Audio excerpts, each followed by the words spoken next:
Have you ever noticed that when you're exhausted, overwhelmed, feeling a little burned out, that it's easier to make excuses rather than setting a boundary or saying no? If this sounds like you are totally not alone. And I think this video in particular is going to be a personal reflection because it's something that I had the experience of recently, and it really got my mind turning about why does it feel easier to make up an excuse rather than just being honest about our capacity to take on any more.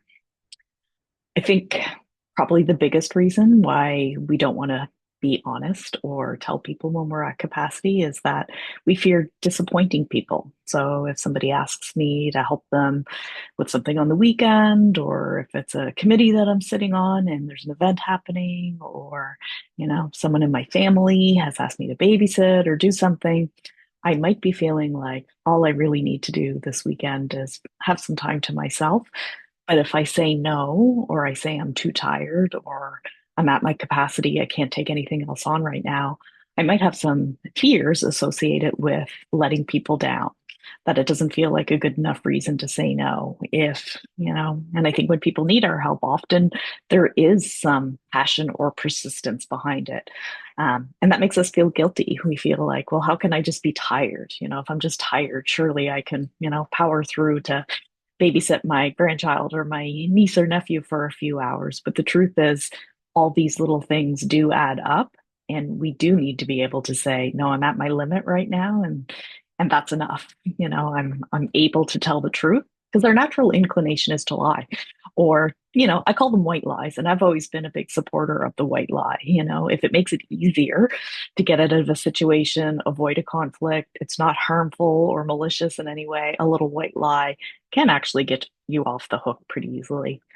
But my problem with it, and I guess what I was thinking about in my own situation, is if we constantly absorb our own stress and burnout, and give people excuses, then we, you know, stop making it normal or permissible even to say no. So when I allow myself to flip roles and think about a situation where maybe I have asked somebody for help, and if they had said to me, Lori, I can't help you out right now.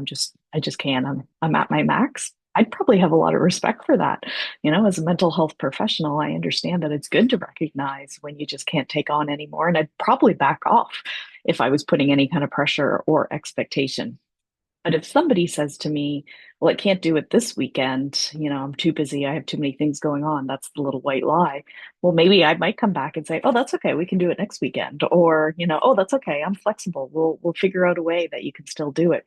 So that's kind of the problem with the little white lie. And I think we have to be thinking about, how do we express this? Not just to others, but even for ourselves. Why does it feel so bad to not be able to say, I just can't right now? I think we're often worried about disappointing other people, and sometimes our identity is also tied around being helpful. So I think I've talked about this in earlier videos as well, as sometimes we're raised to be helpful, to be a good girl, to take care of others. And it can feel really wrong sometimes to refuse an opportunity to help somebody else. So if our identity is really tied to, it's the right thing to do, I should be helpful, I should put my own stuff aside to help somebody else, it can be really difficult to figure out a way to say, I cannot do this because I am nearing the maximum of what I can do right now. And on that note, I think it's important to start thinking about burnout. When we talk about burnout, we sort of recognize that's what happens when it's almost like a state of collapse. Things build up to the point that somebody just can't function the way they usually do. But burnout isn't usually just one big thing that happens, it's a series of a bunch of little things that kind of accumulate over time.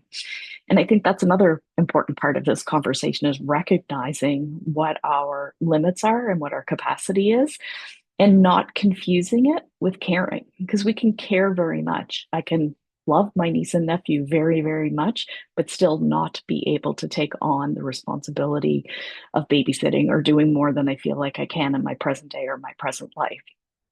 So that's an important thing, I think, for us to recognize, that if we're in a situation where we need to start setting some limits, It doesn't mean we're a bad person. It doesn't mean we don't care. It doesn't mean, that our identity or people are going to view us differently. Or if they do view us differently, I guess that's where we're kind of getting into. Maybe we need to be truthful and not use the little white lies, because I think the little white lies can kind of pile up and make it look like we're avoiding, when in truth, what we're saying is, I can't right now. I need to take care of myself. I still love you or I care about you, but it's not a good time for me. So, um, yeah, I guess that those were the main points I kind of wanted to address on the topic. I really wanted us to start thinking about it from two sides of the coin. So one side is when I'm starting to feel burned out and that I can't take on anymore, I need to be able to say no, complete sentence. I don't have to tell little white lies. I don't have to justify. I don't have to explain. It's enough to say, I'm not able to do that right now. And on the flip side, I want us to start thinking about, what about when we're in the ones who are in the situation where we need help, or we need someone on our committee, or we need a volunteer to be part of our organization, and we're putting pressure on people. Be sensitive to the understanding that maybe the person you're talking to is also at capacity. Maybe they've always been reliable, they've never said no to you for a request before. I want us all to be thinking about, how do we not only protect ourselves, but how do we protect others? And I think part of that is being able to be open and honest and clear about where we are, where our capacity is, and how much we can take on.